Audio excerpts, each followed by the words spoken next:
r/AskReddit. Richard Freeman said, never confuse education with intelligence. You can have a PhD and still be an idiot. What are some real life examples of this? Story 1. My ex-boyfriend's mother was a linguistics professor and knew over 10 languages. She was also one of the dumbest people I've ever met. Some examples. She believed in case of emergency, stewardess catapult out of the plane. She was also convinced donating blood causes some blood disease and you can die because of it. But my favorite one was when she said her son's orthopedic problems are not a result of a serious injury he had. His knee hurts because he eats too much ketchup. Man, I kind of gotta agree with the mother there, man. Maybe he just eats too much ketchup. That probably is a real reason. Story 2. As someone who did 2 trades and then decided life is better with education, my experience currently going to uni is how clueless so many people are in uni. I wouldn't say they're an idiot, but tons of ignorance develops living in a student bubble your whole life. I rent a room to a guy who did his master's and it would take him hours to cook dinner. I watched him one day and he just couldn't wrap his mind around cooking things that take different amount of time to cook. Like, he'd start cooking potatoes and wait till they were done before moving on to the next thing he was going to eat them with. Sounds kind of like his roommate didn't know how to cook. Maybe should have helped out the guy, but it was pretty funny. Story 3. My first call at my first IT job was in the medical laboratory. There was a doctor who had been in the job for years and she called saying her computer would not power on. I walked her through some troubleshooting and nothing worked. Is the computer plugged in? Okay. Is the monitor on? Okay. When did the problem start? Type of questions were asked, and she answered them all. I go up to her office. Indeed, the computer is plugged into the power strip, which is plugged in to itself. Cleaning crew had deep cleaned her office and never plugged anything back in. Doctor plugged the power strip into itself, thinking that as long as it was plugged in, that's all she needed. You know, maybe she was just tired, it was early, maybe give her the benefit of the doubt. Probably not. But hey, it was a good story. Definitely probably gave you a laugh or two. Story 4. I had a boss who was an engineer who put a couple $100 in change in a bank's pneumatic drive through a tube, where it got stuck and they had to use a jackhammer to get it out.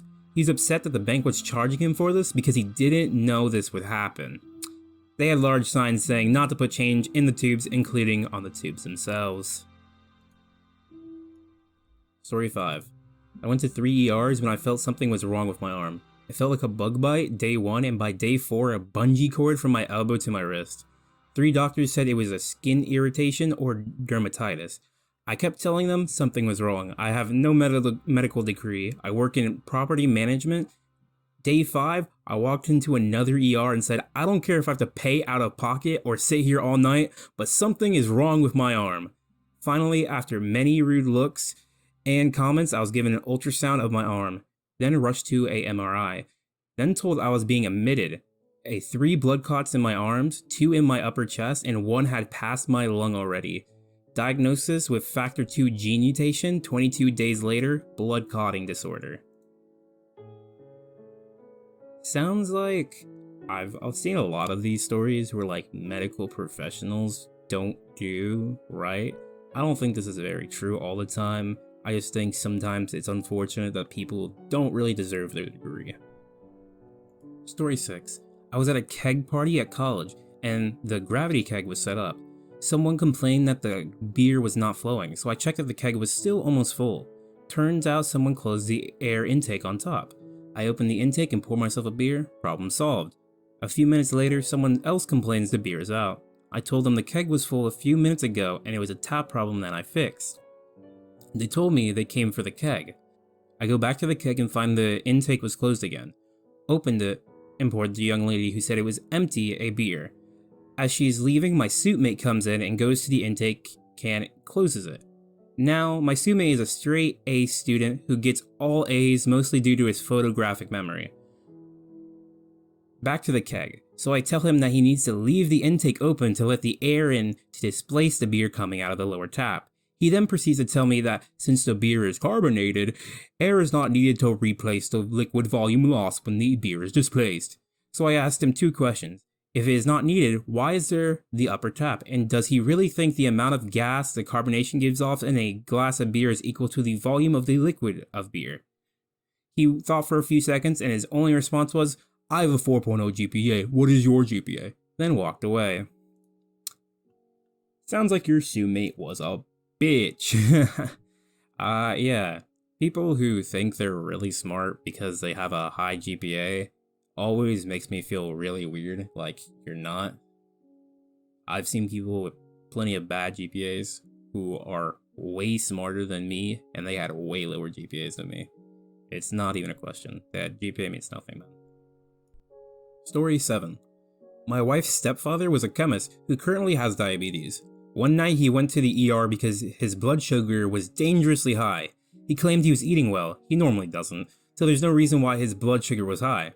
In his car was a 2-liter bottle of ginger ale mixed in with grape juice.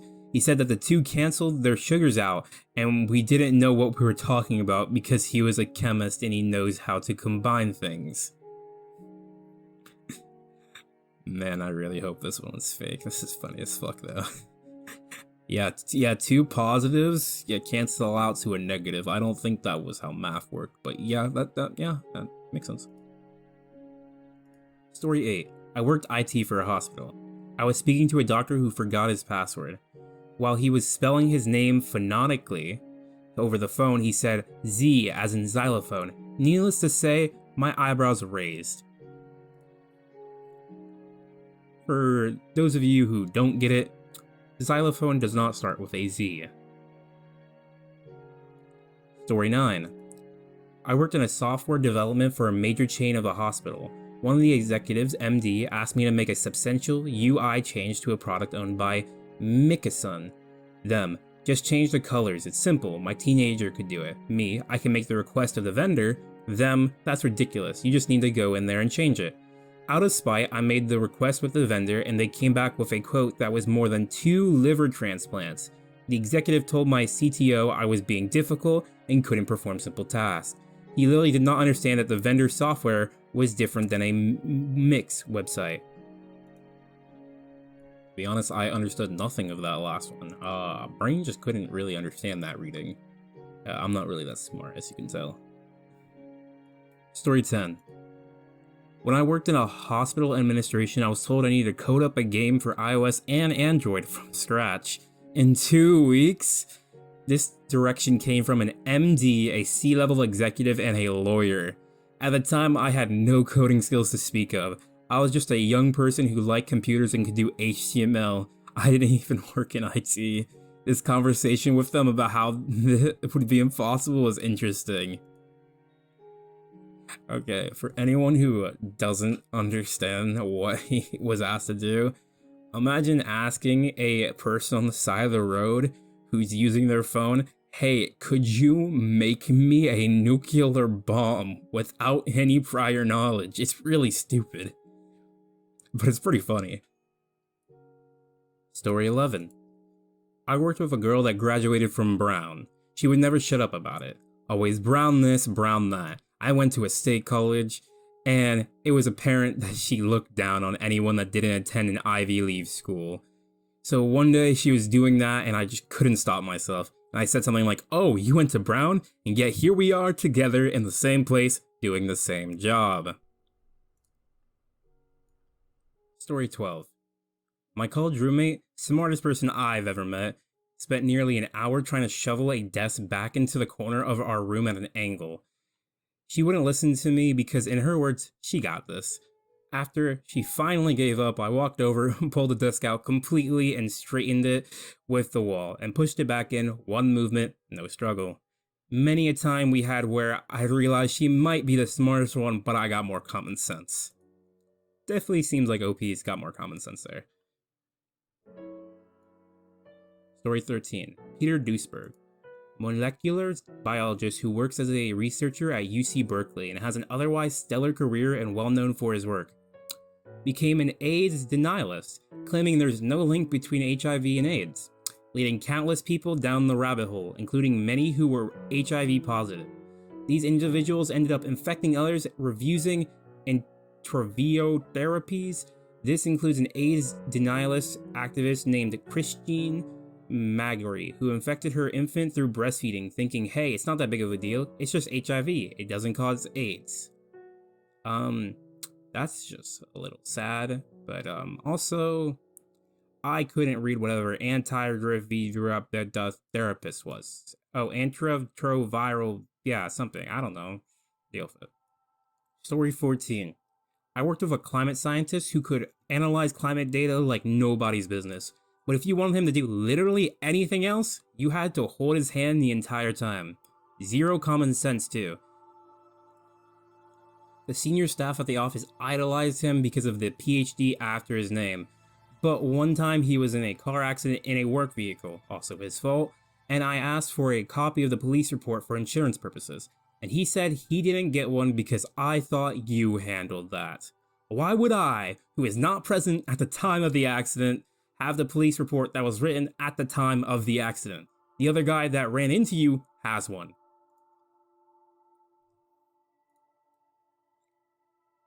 Story 15. Not quite PhD, but I was at a party in the UK full of med students and stereotypical everyone was off their face drunk. Well, some guy fell over, broke his collarbone, and immediately got rushed by a dozen of them, all fussing and asking him the same question over and over, going through the checklist. Half an hour later, he's still on the couch in pain, and I go in to ask if anyone knows why the ambulance is taking so long. Nobody had an answer, because nobody had called one.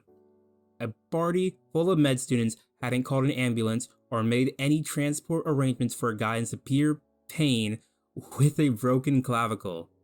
Idiots. I agree, OP. Idiots. Story 16. I used to work at a university, and tons of academics are incredibly educated in their chosen field, but have the common sense of your average dachshund. My favorite was probably an entire group of geology professors and PhD candidates who got stuck for a good few minutes in an entryway because they didn't think to check if the door required a pull rather than a push, bearing in mind that they just entered with the same door not an hour before. Story 17. I have a PhD and I'm an idiot in most respects. All it takes to get a PhD is to be really good at or persistent in doing research in one narrow area of your study. Edit. So several commenters point out that I simplify things too much. A PhD also requires hard work, luck, and some basic competence in a topic, but it doesn't preclude one from being completely clueless in other aspects of life. Yeah, I think OP's a little too hard on himself, saying he's an idiot in other aspects of life. Yeah, listen, most people who have a PhD tend to just study one small field. No one can really know everything. So when you meet someone who acts like they know everything, they're an idiot, okay? I'm one of those idiots, okay? And I realize it. Story 18. This is basically what The Best and the Brightest by David Halberstam is about. It tells the story of how the Kennedy and the Johnson administrations got the United States in the Vietnam War. And it practically zeroed in on his Secretary of Defense, Robert McCallum. He kept escalating the conflict at every turn, and if you question him, he would bury you in data showing that the US was winning the war and the Defense Department just needed more troops and more money to put us over the top. I'll grossly oversimplify a great book, but that's the gist of it. A great companion piece to the book is a documentary called The Fog of War by Errol Morrison. It's a one-on-one interview with Robert McCallum, filmed near the end of his life, where he ruminates on the lessons he's learned. After watching it, 90% of the people come away from the experience thinking that McCallum is a practically intelligent and sagittarius man, even though there's a mountain of evidence showing that's not the case. Although it seems very oversimplified from what Opie said, it does seem very interesting, and maybe I'll read that book sometimes to figure out what happened. Even as an American myself, I am not very privileged to know all my history, because we aren't taught it really well. Story 19. I work in a pension administration, and one of our clients is one of the best universities in the world, and I 100% feel this comment. Some of the professors I deal with have clearly graduated college, done a PhD, and then gone straight into teaching. and then they have no understanding of how this world works outside the framework of a university. The one that really sticks with me, though, is the part of the retirement paperwork we send out contains an explanation of how the early retirement factors work. It says something like, if you retire early, your benefits is reduced by X% per month to reflect the fact that it will be paid for a longer time. So for a hypothetical accurate benefit of $1,000, if you retire at the age of 55, your actual payment amount would be around money Y amount. Dude straight up called in to ask why his payment wasn't $1,000 since he didn't retire early. So according to this page, it should be 1,000. I'm just like, bro, you never heard the word hypothetical before. Although I think OP might have been a little bit of a dickwad here, but yeah, no, I mean not everyone reads perfectly. I would hope people who teach people in university could read well, but I'm be honest, my doctor can't even write their own name half the time, so it is what it is. Story 20. Not really an answer to this, but I feel like sharing. I have a bachelor's in creative writing. I went through the worst times of my life getting through college, dealing with depression and missing my friends and family I moved away from, and having nothing to show for it other than a shiny piece of paper saying, I did it! My current career uses nothing I learned in college, and I'm trying to get back into writing as a hobby and hopefully find some worthwhile opportunity to actually use my education. For years, I've been pestered by friends and family anytime I misuse a word, don't use proper grammar, misspeak, or autocorrect messes up a text. They will be on my ass immediately say something snarky about, that's not how a writer should talk, or wow, it's amazing you got a degree in English with how badly you speak. My go-to response is often something like, text message aren't being published, shit for brains. It's a really sore spot for me and immediately gets my blood boiling. Yeah, I mean, he's right. Honestly, if my family pestered me, my friends and family pestered me about that shit, I'd probably get really pissed. But, I mean, hey, it's your friends and family, I don't have a choice to judge you. And also, yeah, they aren't getting published, shit for brains. Here's one last story. Kary Mullis won a Nobel Prize in chemistry. He also denied global warming, thought that HIV doesn't cause AIDS, believed in astronomy, and claimed to have met a glowing talking raccoon that may or may have not been an alien. I like this one. I chose this one because it was kind of funny, and yeah, that's someone you want to win a Nobel Prize. Welcome to the end of the video. I hope you liked it, and if you want to like, comment, or subscribe, that would be very appreciative. I will put the thread in the description so you can find all these stories that I used. I unfortunately cannot post every single story in the description, but I hope that you go and read some there because there were really funny ones that I decided not to put in the video. I hope you have a great day.